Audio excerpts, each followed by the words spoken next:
chỉ bay ule tu na hian Vietnam da nang kan oma helai kan omna mun hi Friends Village ani tun mai in helai hian Friends ho lo om to thina ma sanga khan alo om to thina ti chuan an chu sang nu in helai mun hi da olin an chei thata ti hian an omna mun hi mu nom lutukin tunan siam chhota ni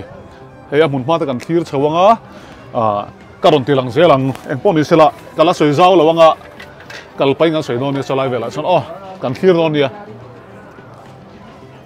ka fan kol puyang chau ai amoi khop mai an la kol vela nga chuwa rong jing ma se mu tum ang hi kan pu thei non lo thak mai khi an in ro pui niom takte chumi na ron thiang hal na boy le rim taka thok thrini ni emo TV ma thutna hun nei lawini po in mutha dam pa en mai thei tur zo stream Android application mizorama subscription based le pay-per-view platform in kop masaber chu ima chop chho ina ome iwani na tibel cha turin movies tele series te hi mizo tonga le lin vegan ni a video te hi fia thatak vegan ni bok internet chak thatlo na po YouTube ang maya mani internet mila quality than thei vegan ni a thingtlang gil khor ber cable TV na thlen phak lo na po car khat thakhat le kum khat plan idu ber mangin du tokin movie I an ve thei to do na ni zo screen ma hian kan subscribe naman mil zelin account share thei ani a limit chin an e ve wangin chante subscribe sa login ve mayang kha a thei e ve lawa ewang hian mizo film industry tan mason na ra bidum takani bokorin ani zo stream application hi Play Store lama download thei ani a in lo download in lo subscribe sakwe cheu don nia heng Friends Village te hi Friends ho in Vietnam an omlaya ka soi to ang khan Vietnam an omlaya an khosak na mun te nia tiang lai hi an lo ro pui om khop ti khop phian an la samoi thei ma lai khan ti chuan Friends ho chu nuwa an chei thalea an siam thalea kum sang hi som pariat khan mi pui tlo po thein helai han hong le chau ni ala re lo khop mai hey street food tem nei hala thopo khurum rum thelo male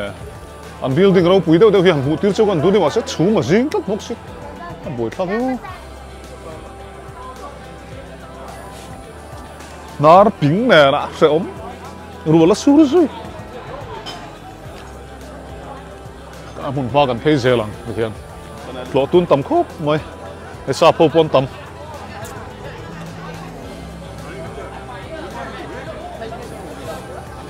gan tam lo belang ro su don ta nom lo sa nak lai kal zel potang eng pon ni sela hai chu ma zinga a fia lo mai theya ro do ka pe lo vi nang ka soi lu tu ka tu na ka dam doi ai ne na ngai lom lo ni Vietnam ram kan kal hi sitlang om nai min bei ve tat me khosik nen an hun ro pui zia chu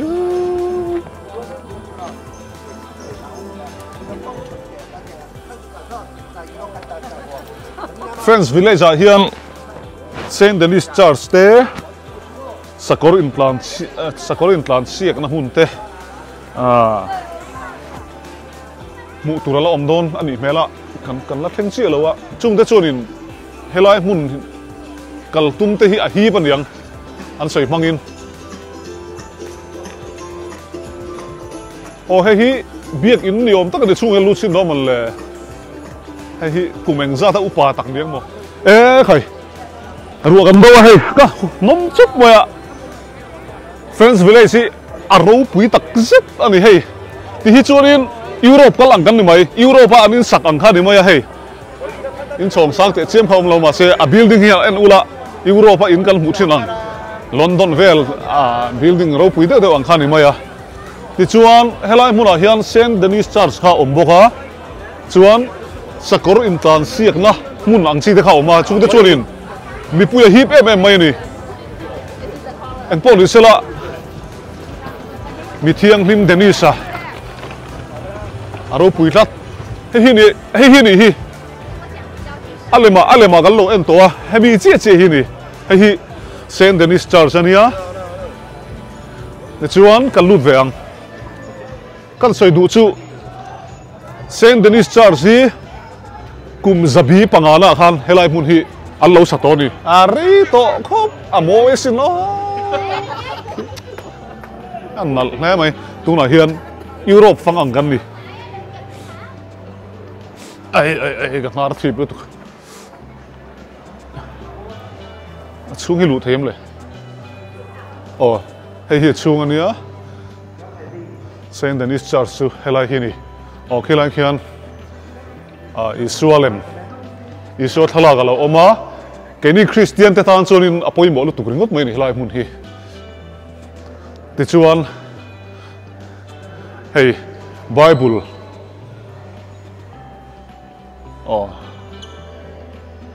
Bible lian pui alo oma khilai khian Israel thala ga oma sai du ve mai kan nei chu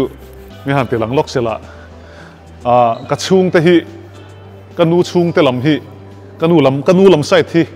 Catholic deuh vek an nia ti mayang tuna po hian ka video yan lo en chuan ka pungu rate kanu lo mi te ho han tam lutuk zon te thlengin lo en vesela ti hian helai mun hi lo tlo ve ngei tum ro Catholic biak im ro pui lutuk mai man lai mi kum zabi pangana la ya hun la ya an sak to kha hei voina atak nge inga han tong ve hi aro pui tak set ani friend so ro pui zia kan se thar pha le a chuan kan chu ka nga mama Samuela durtlang artist kha voina hen garon sei chu lo ka nge ka una pa anuam ka ti khop mai chuan helai hi kan soi le du chu helai hmula hian enge in China fashion style thang kha an zuar boka a building an enula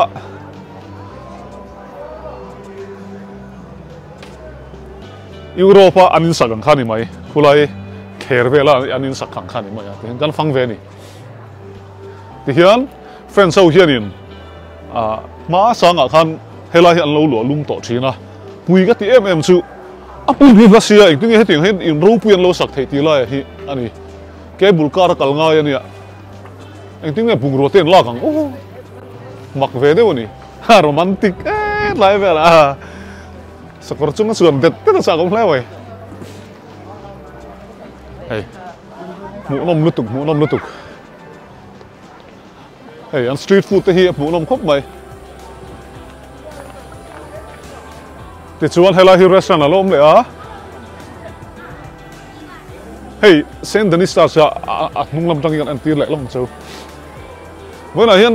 tong a har khop mai ka hna ra ping box sia ka tong te lo fi lo pal chen min lo thakhiam don ni hey hi mai son du roi ai tia eng ti na ngai ka hello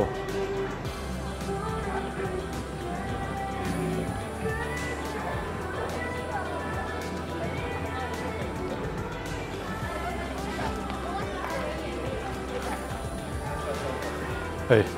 ti hian ma lai building kha chei thale in restaurant nuam deuh tun lai modern theyang beren siam le ni classic na bong si lo khan an chho ze lang a mu nom em chu pangpa ra tam lu tu khi ma han nal tak tiang lai the o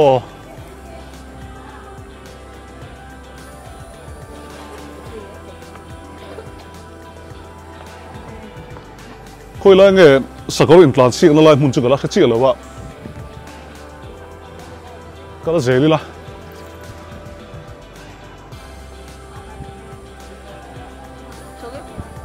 helai Vietnam hian tour package zin kan ni Grace Tours and Travel malak na in kan zina ti chuan helai mun kan kal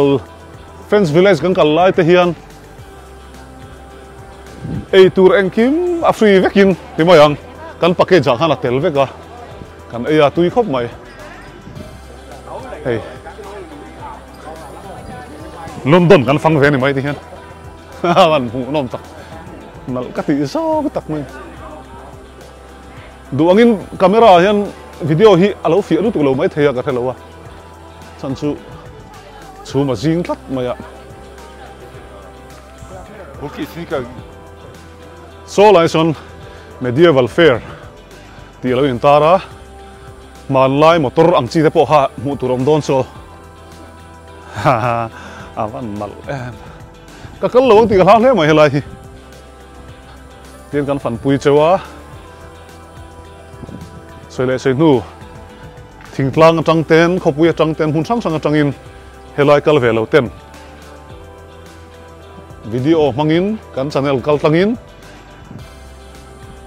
friends village in lo phang ve mai fan i tom hanal lutu ai zo la han tlan ti ri lo em lo don mang eu xịt lắm tắc cái đi hay là car anh ở lâu về thùng á môi tắc wow môi liên tục hey ăn building trên khát chú ăn rau sân đâu nghe cả thế là vợ ôm ăn bia là vợ à trên chú hotel là ta tập bọn mang anh em hay bọn close á hay hi em nằm xuống làm hun ăn chi đâu anh em nằm rau pui nghe chứ ăn lâu pui đâu anh đi tin hey à phải em mới à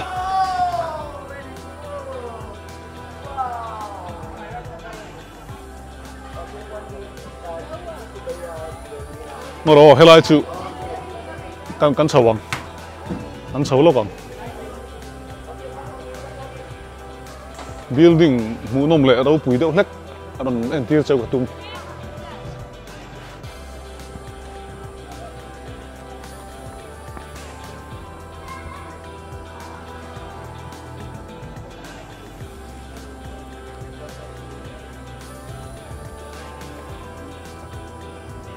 in đầu lai chung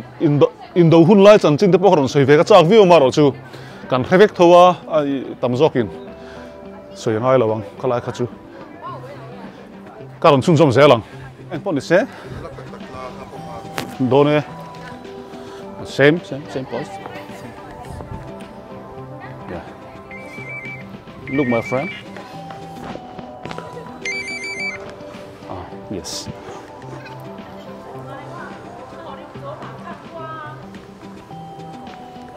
ready? 1, 2. Look each other. One more. Ready? 1, 2. Smile. Yes. Woo! Allah lutuk kan lutuk. Tangan lah. Kan vào này chín lẽ mày. Apa? Ai zo kan to reng tho si motor te lấy về lo. Moi te boya cái ni kun hathok tu ten kan tlin ve na ang tiang te. Ite mo pa thei data punch kan khokom ne ngai tuin akhan sang si 90 degree door ni bok. Tolu tu klo mo. No ai ruk mana na ai thau lo. Installment offer cha si kum sari khang ko na rul thei. Kan tlin ve thi ko na wang ve. Data punch.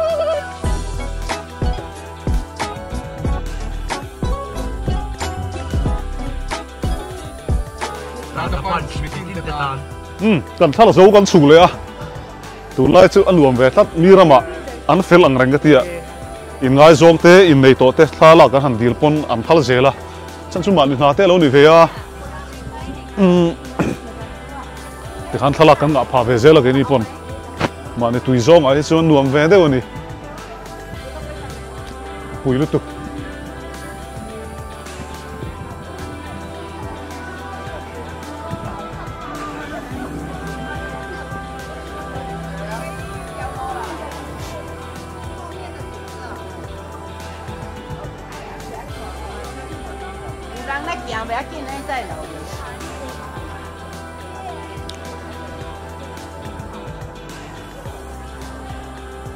ti hian mi lo thlir sak zel ro ram kan fang ani mai khulai khu bar an mang ve thunga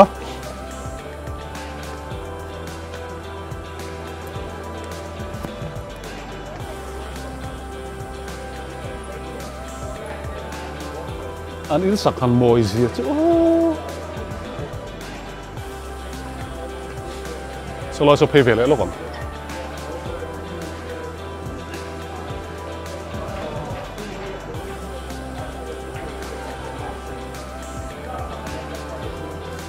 pangpar ang nga lu tuk hian tin ruam ani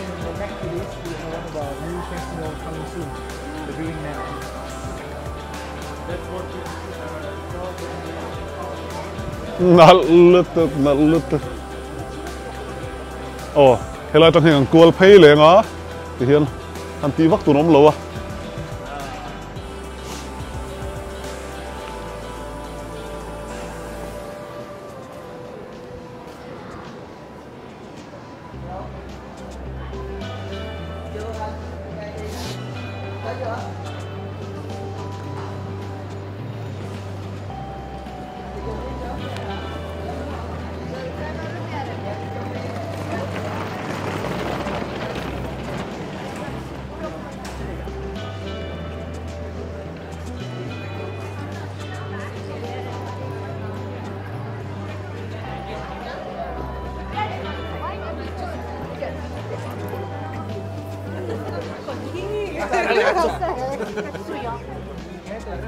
hi là hiền cái liền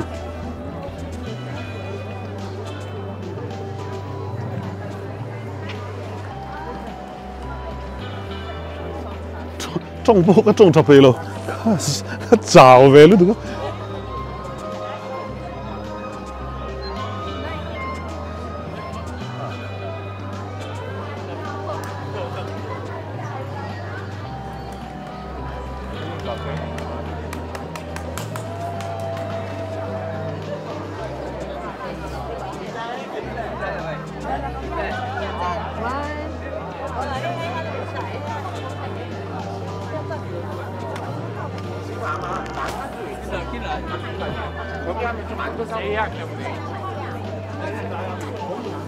chú mà riêng à tiền thầy lâu này ăn lẩu tê này nó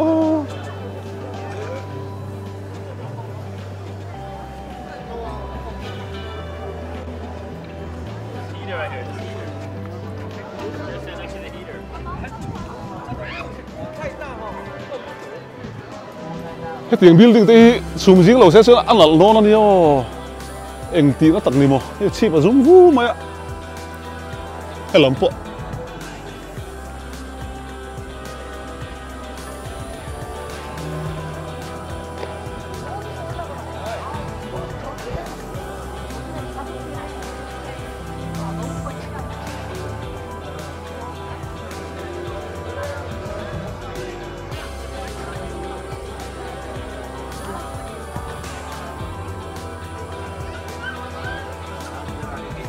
ăn lùa mà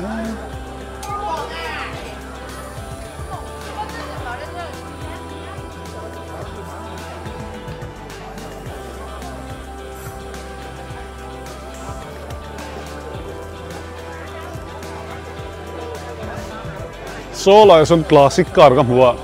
thagan lạc quý về đấy lúc này em car ngay gần bị chiang hàng gần ấy là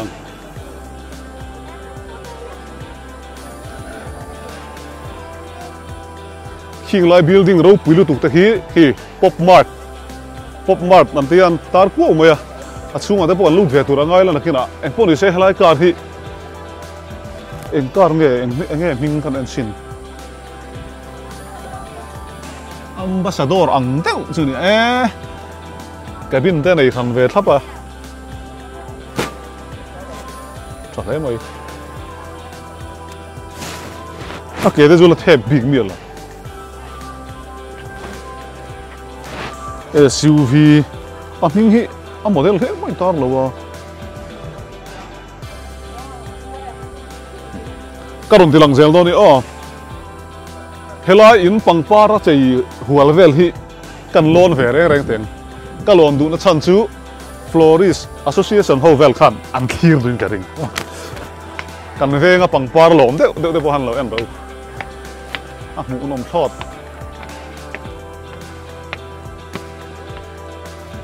nala ni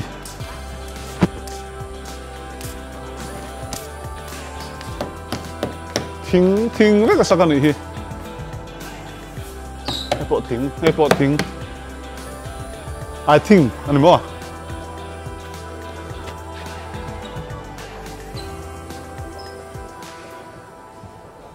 Friends Village nuam zet mai hi han fan kual chiam kan tum dewa ni baro chu hei in huang hian khua thalawa chu ma jing na salu tuka ti vak ne na om to lo kan tilang to lo mai anga engpon ni sela hei pual ba ta hi helai mun bin chuai thlenga an thian dang te nen nuam khop moya e tur tui hai boxi rồi đi thìเขาsoi về đúng đi tlawh hi sang de hlek ka chu wange mani chu hi tam riau me a voin chu tin building hi tam lu to ka amal mala lu chu tur chuanin huna du ve viu don ani content nge maza chiam anga yang tin an beer siam na ringo te po khan chin kham kan en zoi ta ni beer siam na te omani ta hian ei mor kan tilang hi te ei heta kan agent te hianin beer Africa in theina tur kopon hei heti za thi min pe a ase kan beer in theina tur hi kopon albata hi pevek ani hei beer pakhat beer pani pathum pali panga paruk apea ke hi paruk min pe bonga mase tuna hang tunmai han vai ho ka pevek an lom kham mai kan mang tangkai ta che lawa hei chu e adu tan chuanin package sakhanin a in kha hemi friends village bi ka hianin bana hill sakhanin atela chumi baka unlimited ani berang chu biar kha du za za den theni ei soidu kanaya voin chu karil ru helai friends village kan tlo hianin europe ram hi kala kalbik lawa europe ram kal ati cha kom zualing ka hria apmun tak tak hi friends hawina an siam ania aram tak tak friends te po kha zukal kha ka cha kani enge karil ruin europe trip te po hi kum thar lama chuanin kan ti ve chin na cha kom ka ti hle mai ama ro chu europe ka kal du ti wang khanin akal ngot theilawa visa te advance taka deal te po angai ve ni chuta poimo deuh ka soidu chu europe visa te mutur chuan thil poimo dang tam tak zinga a poimo bera ka fiat chu pa hei ram san kan local to na history kan passport a om thin kha poimo ta ni chu europe min ti huna karong kalang ti rengot kha atok lo dewa chuwang chon asia khomwal pui mun sang han tlo ma sak te thailand te ang te kha europe visa putur chuan kha ang te kha poimo thin ani ti hi voina hen ka soidu ni chu hei february thla hianin rs hawin phuket le bangkok kan tlo le dona chu ang te po chu foreign ni la tlo lo ni chuan ron tlo phot la rong kal ve la ti chuan europe ra ma te po kan la zinanga first world country a visa mutur chuanin asia khomwal pui visa har lo na te po han tlo ma sakhi apoimo ani ti te kha kan soidua ti chuan number kan ron tar langa indian passport la nei lo chuan in lo be pop donia ti kha ani achan chu zindon haya passport ti chop chung chu an kal man lo po an om ve fo maya chuwang chuanin zin tur kha chuanin passport thin lo siam tir wat donia zindon kher lo ani point tun haya passport lo nei saro apoi mi lo kum som dai ania passport hi indian passport hi pual ba ta hianin alo buai pui sak the ni ti kha kan soi sak vele lo nge helai friends village kan tlo hi nuam ka ti khop maya maro chu voina hian ani chu ngar ping sak dia ke chu ka dam lo wa dar big thil zo du che ka nei enge ti hian foreign ram engzati kal na chi nge ni ta pakhat pani min nen khan an soite Burma kal to foreign ti da chon Burma nia Thailand China Vietnam dam te a pathian in remati chuan thale khian doctor se ki manen Malaysia kan kal lengan chumi ni chon panga Pakistan ka kal to Pakistan ka zai tun ha ka zai la in foreign thawania ani chuanin panga ikal to tin ania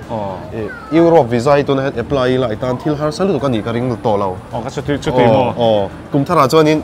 thok le thut mai the ni dro europe te po bye bye le kan ka don visa buai pui tu de